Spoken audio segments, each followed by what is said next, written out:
Oke, sahabat-sahabat Garuda Fan dimanapun kalian berada, tentunya timnas Indonesia dalam hal ini akan melanjutkan perjuangannya di round 3 kualifikasi Piala Dunia 2026 zona Asia. Sahabat-sahabat Garuda, pertandingan terdekat kita adalah dengan kepemimpinan pelatih baru kita yaitu Patrick Kluivert. Gimana? Ini adalah bagaimana perjuangan-perjuangan yang akan kita melihat bersama, yang akan disajikan oleh para penggawa Garuda, baik dari para pemain dan juga pelatih. Tentunya dukungan sepenuhnya dari para pemain ke-12 yaitu supporter timnas Indonesia yang memang betul-betul nyata kecintaannya kepada timnas Indonesia. Sahabat-sahabat Garuda, tentunya beberapa narasi dan juga statement yang telah berseliweran di media sosial, kita juga telah menyaksikan bagaimana hiruk pikuk harapan besarnya adalah membawa lambang Garuda di dada, terbang tinggi ke Piala Dunia dan mengibarkan bendera merah putih. Kalau materi pemain itu tanggung jawabnya coach, ya, ranahnya coach. Tapi sebagai manajer timnas kan Anda juga ikut menentukan ini, apa-apa mengurus ya, dalam tanda kutip segala hal. betul. Apa yang kemudian yang bisa dilakukan ini? Kita tahu materi pemain di umur itu kan banyak nih. Ya. Tapi untuk bisa menyaring semua dari daerah, apa strategi yang dilakukan? Nah, jadi federasi juga. Ya, oke. PSSI atau federasi ini memang senantiasa berkomunikasi dengan para asprof dan askot se-Indonesia. Untuk mereka membuat database kelompok-kelompok umur dari usia 10, 12, 14 terus berjenjang. Itu dari umur 10 udah ya, mulai di harusnya sudah ada database-nya. Nah, agar kita bisa men-tracking dari awal calon-calon atau aset-aset para pemain kita ini. Nah, kemudian mulai dari sana akan ada seleksi. Entah itu seleksi dari kota kabupatennya terlebih dahulu, kemudian bermain untuk tingkat provinsi dan selanjutnya. Nah, di sini federasi juga memang perlu dukungan dari elemen masyarakat, asprof, askot, askap di tiap daerah, termasuk pemerintah daerahnya, Mbak. Betul. Ini harus rajin dong mengadakan event-event atau liga di antar daerah begitu ya. Entah dalam konsepnya turnamen atau liga kelompok umur, kita sih berharap ada liga kelompok umur juga ya. Nah, dengan begitu perkembangan sepak bola usia dini bisa kita pantau dengan baik. Sabang sampai Merauke kan banyak sekali. Betul. Kita punya talent-talent.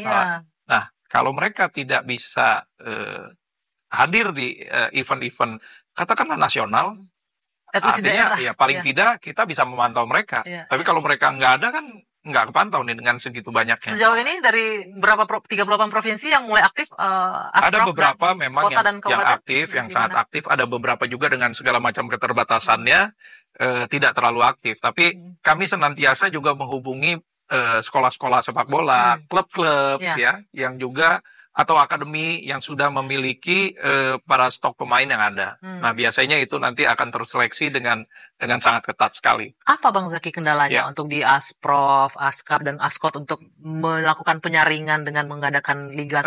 Yang pertama, kita kurang infrastruktur. Untuk lapangan sepak bola. Lapangan ini ya. Kemudian yang kedua ya soal klasik juga pendanaan. Makanya tadi butuh dukungan pemerintah daerah dan koni daerahnya juga. Betul. Karena kan sepak bola ini 11 plus pemain cadangannya kan lumayan memakan anggaran besar kalau untuk turnamen ataupun pembentukan tim. Dengan begitu dukungan-dukungan yang tadi secara komprehensif ataupun kolaboratif di daerah ini bisa membangun semangat sepak bola di daerah masing-masing. Kalau sekarang kan kita udah bisa lihat nih, luar biasa sekali semangatnya. Betul. Apalagi tim senior kita punya peluang masuk juga ke Piala Dunia. Gitu ini untuk sepak bola Indonesia ini pada momen golden moment semua nih, Bang, kalau kita bisa bilang nih.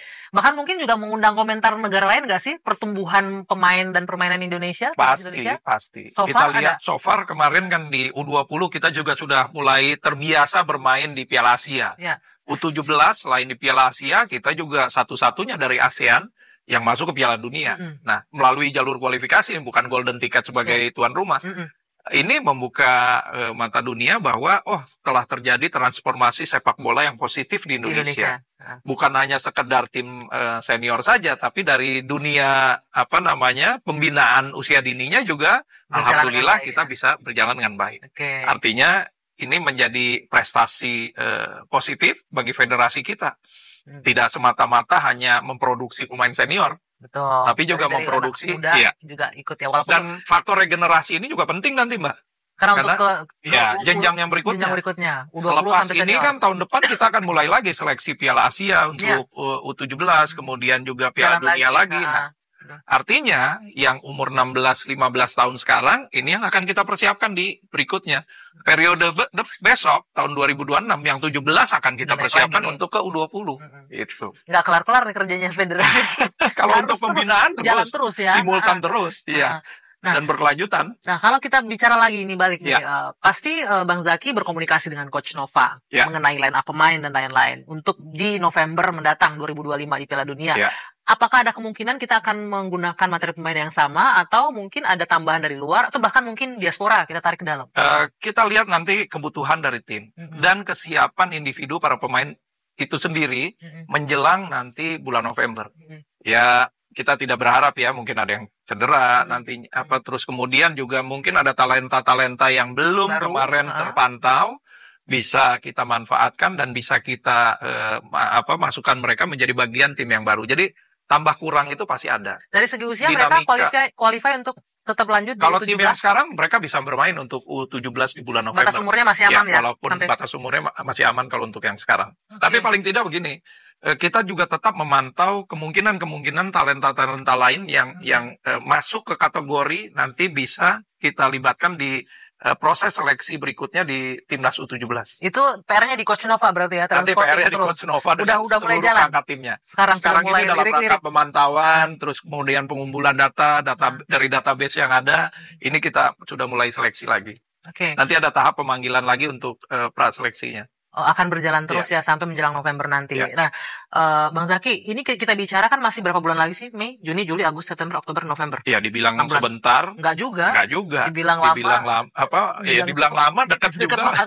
Nah, apa yang dilakukan nih untuk menjaga? Tadi kan kita nggak cuma jaga mental. Betul. Tapi juga fisiknya dong juga. Posisi pemain sekarang ada di mana nih Bang Zaki? Sekarang ada di rumahnya masing-masing, ada di klubnya masing-masing dan juga ada di SSB-nya atau perkumpulan sepak bolanya masing-masing. Nah, mereka tetap latihan atau? Pada saat mereka dikembalikan ke daerah masing-masing, kita sudah bekali mereka dengan beberapa bahan untuk menjaga kebugaran mereka. Termasuk juga menjaga ritme dan juga ritme itu istirahat, jam latihan dan yang paling penting juga asupan gizi. Nah itu tadi kita bahas kan karena rata-rata banyak yang mungkin berasal dari kondisi yang ekonomi kurang. Ada nggak mungkin kayak bantuan support dana untuk mereka menjaga nutrisi, latihan, kita juga sedang propose ke federasi untuk memberikan bantuan anggaran kepada mereka agar mereka bisa mendapatkan asupan protein yang tambahan untuk makan sehari-harinya. Begitu juga dengan gym. Nah kita juga mencoba memberikan bantuan untuk mereka bisa mendaftarkan diri sebagai member gym di daerahnya masing-masing. Oh, itu dibantu federasi saat ini? Itu juga nanti sudah kita sedang rancang. Kita sedang rancang semuanya karena ini kan baru 1 minggu aja nih bubar. Nah, untuk minggu-minggu berikutnya kemarin yang kita berangkatkan ke Jeddah itu semua akan kita pantau dan mereka wajib melaporkan kepada Coach Nova dan juga Coach Sofi sebagai pelatih fisiknya.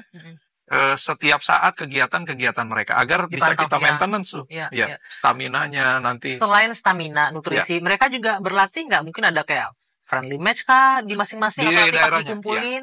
Kebetulan kita juga sedang membuatkan formasi agar mereka ikut turnamen di EPA nantinya. Jadi di Elite Pro Academy agar mereka bisa mendapatkan secara reguler sebelum TC ataupun sebelum berangkat. Situasi kompetisi yang ada. Jadi menjaga ritme mereka agar mereka siap tampil lagi nanti. Itu sangat penting sekali itu. Betul. Nah untuk friendly match mungkin disiapkan nggak bertanding dengan siapa? Ada friendly match, kemudian ada mini turnamen juga. Mungkin kita mengundang para peserta Piala Dunia atau yang non Piala Dunia untuk hadir ke Indonesia atau bahkan kita ikut mini turnamen di daerah atau negara-negara lain. Sudah menjelaskan kita cari talent scout dari dalam semua. Kita punya banyak talent di Indonesia tanah air. Tapi apakah tidak menutup kemungkinan bakal ada atau enggak pemain diaspora nanti di November mendatang untuk memperkuat tim kita? Tetap kita juga mencari aset-aset kita yang berada di luar juga. Jadi salah satunya kan kita bisa buktikan ada Matthew Baker.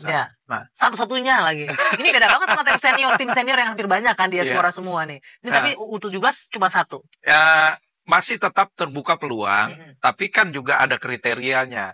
Bagaimana secara teknik, kemudian stamina, bukan saja skill, tapi juga pengetahuan tentang sepak bolanya. Itu akan menjadi kategori pertimbangan bagi para pelatih. Nah, kita juga membuka kesempatan itu bagi diaspora kita yang berada di luar. Ada satu juga anak kita yang memang sedang studi di luar, ya, Lukas namanya. Kemarin tidak sempat ikut karena memang jadwal yang panjang, sekolahnya yang tidak memberikan izin untuk ikut. Maka dari itu nanti kesempatan di Piala Dunia pun kita akan undang lagi. Membuka. Ya. Yang penting secara skill, kemampuan individu dan juga kemampuan dia bermain secara kolektif di tim baik dan bisa mengangkat performa tim juga. Jangan sampai bagus sendiri ya. Karena ini kan permainan kolektif sepak bola itu. Itu juga nggak gampang, mungkin pertimbangan ya Bang ya. Ketika ada diaspora masuk untuk mereka membangun chemistry di antara pemain juga jadi faktor ya. Ya, tapi alhamdulillahnya biasanya tipikal para pemain Indonesia itu kan juga welcome ya, humble. Jadi mereka juga adaptasinya cepat beradaptasi. Biasanya seperti itu. Tapi satu nih Bang yang bisa kita ambil kesimpulan. Mungkin pemirsa di rumah juga, pecinta bola juga melihat, ternyata kita bisa kok dengan pemain-pemain dari internal kita sendiri, nggak harus banyak-banyak banget diasporanya. Itu membuktikan itu ya, dengan materi U17 kita sekarang. Tapi jangan lupa juga bahwa pembangunan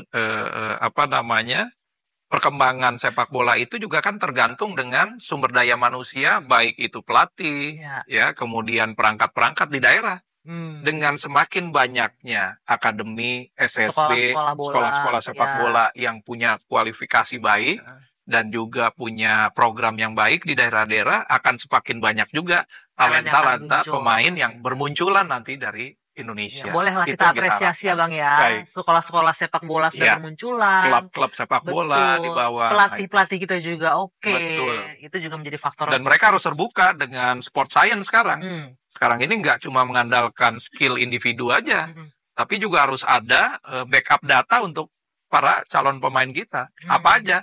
Itu udah pasti tuh. Data mengenai statistik mereka bertanding, kemudian juga statistik mereka berlari, menendang, itu semua harus ada di tim kepelatihan dan analis di daerah-daerah. Oke, kita katakan kalau analis terlalu advance lah ya, tapi paling tidak para guru-gurunya nih, coachnya nih, udah punya report data. Itu. Dan ketika bertanding kemarin juga kelihatan ya, siapa-siapa yang punya materi permainan bagus untuk menyerang, dan defense. Untuk mendapatkan itu kan mereka harus melalui jenjang pendidikan juga. Maka dari itu refresh untuk pelatih-pelatih lokal ya, sertifikasi untuk mereka, program-program itu akan selalu digulirkan oleh federasi.